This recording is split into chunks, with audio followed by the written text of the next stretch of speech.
Hello students, मैं doctor Savita Verma, associate professor drawing and painting, government arts college Kota.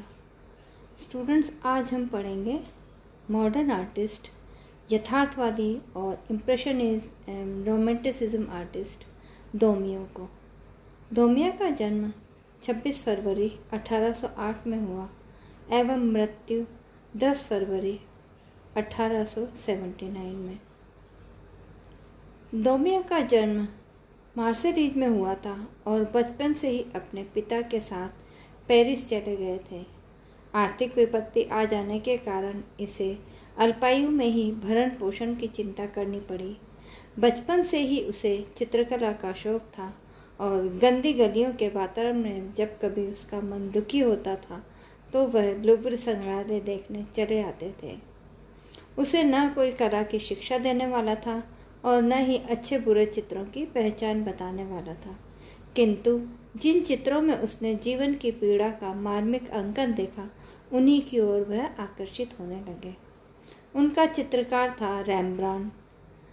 इसके साथ ही वह माइकल एंजेलो के मूर्ति शिल्प की ओर भी आकर्षित हुए, क्योंकि उसमें एक प्रसिद्ध मूर्ति शिल्प के समान ही चारित्रिक विशेषताएं उभरने को आकुल हो रही थीं। मन में स्पर्धा का भाव लिए बालक दोमियो घर में रेम्ब्रांड के समान स्केच और माइकल एंजेलो के समान मिट्टी की आकृतियाँ बनाने का प्रयत्न करने लगे थे। कुछ समय के लिए उसे न्यायालय में एक छोटी सी नौकरी मिल गई। इसके उपरांत उसने एक पुस्तक विक्रेता के यहाँ काम किया और तदुपरांत वह एक व्यावसायिक कलाकार बन गया। 20 वर्ष की आयु होने तक उसने लिथोग्राफी में दक्षता प्राप्त कर ली थी और उसने उस समय जो चित्र छापे वे रेखांकन तथा चरित्र चित्रण की दृष्टि से फ्रेंच कला में अद्वितीय थे। उसकी ओर एक पत्र संपादक आकर्षित हुआ और अबाध स्वतंत्रता की शर्त पर उसने उसके यहाँ कार्य करना स्वीकार कर लिया।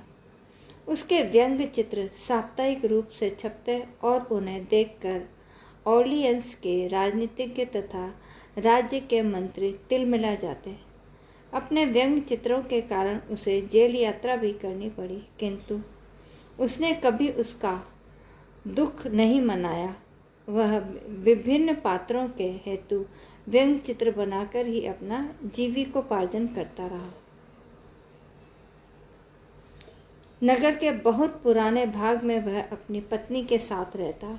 1845 से जब उसका विवाह हुआ था वह तेल चित्रण भी करने लगा था, किंतु इससे उसे कोई आय नहीं होती थी।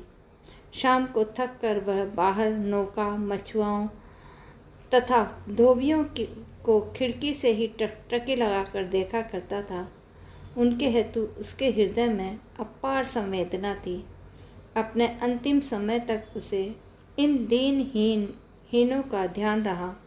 वृद्धावस्था में वह बहुत निर्धन हो गया था। उसकी आंखें भी कमज़ोर हो गई थीं और व्यंग्य चित्रों में जल भूनकर उस पर विरोधियों ने मुकदमा भी आरंभ कर दिया था। इस समय कोरो ने उसकी बहुत सहायता की और 1878 में उसके चित्रों की प्रदर्शनी हुई, किंतु उसमें बिके चित्रों से गैलरी का किराया भी पूरा नहीं हुआ। अगले वर्ष ही अंधा और लकवे का शिकार दोमियो चल बसा और उसे राज्य की ओर से दफना दिया गया। दोमियो ने कभी किराए के मॉडल से अपने चित्र नहीं बनाए। उसका कथन था कि पेरिस में चलते फिरते मनुष्य ही मेरे आदर्श हैं। वह उनके चित्र और आत्मा में प्रवेश करने का प्रयत्न करता था। वह बाहरी आकार लेकर नहीं बल्कि अनुभूति के आधार पर चित्रों की रचना करता था और उसकी यह विशेषता फ्रेंच कला में अद्वितीय थी। उसने न्यायालय में कार्य किया और उसका मत था कि संसार में वकील के चलते हुए मुख से बढ़कर विचित्र कोई भी वस्तु नहीं है। अपराधी को बचाने के लक्ष्य में वह कितने थोथे और बनावटी तर्क न्यायाधीश के सामने रखता है। इस प्रकार वह न्याय को भी हास्यास्पद बना देता है। किसी भी चित्रकार ने मनुष्य के मुख को इतनी अधिक क्रियाशीलता सहित प्रस्तुत नहीं किया जितना दौमिया ने वकीलों की आकृति को किया। कहा जाता है कि उसने 4500 लिथोग्राफ बनाए। तेल चित्रों में तृतीय श्रेणी के डब्बा उसका प्रसिद्ध चित्र है, जिसमें विभिन्न मुद्राओं तथा भावों को प्रदर्शित करने वाली अनेक मुखाकृतियाँ चित्रित हैं। उसने जल रंगों में भी चित्र अंकित किए। दौमिया की शैली में माइकल एंजेलो के समान आकृतियों की ऐंठन और रेम्ब्रांट के समान छाया प्रकाश के द्वारा भावों का प्रदर्शन मिलता है। उसने अंग्र, जेरिकोल, देलक्रा तथा अन्य स्वच्छंदतावादी कलाकारों का कार्य भली प्रकार देखा और वह यथार्थवादी कलाकार कुर्बे का समकालीन भी था। उसकी मृत्यु के पूर्व ही प्रभाववादी शैली का प्रचार होने लगा और अनेक श्रेष्ठ कृतियाँ सामने आ चुकी थीं। इस प्रकार वह प्रवृत्ति के मिलन बिंदु पर खड़ा था, किंतु इन सबसे अप्रभावित वह अपने मार्ग पर अडिग रहा।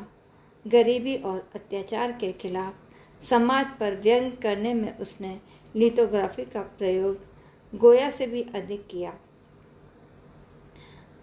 भी अधिक सफलता से किया। उसके चित्र मानवीय पीड़ा की करुण गाथा हैं।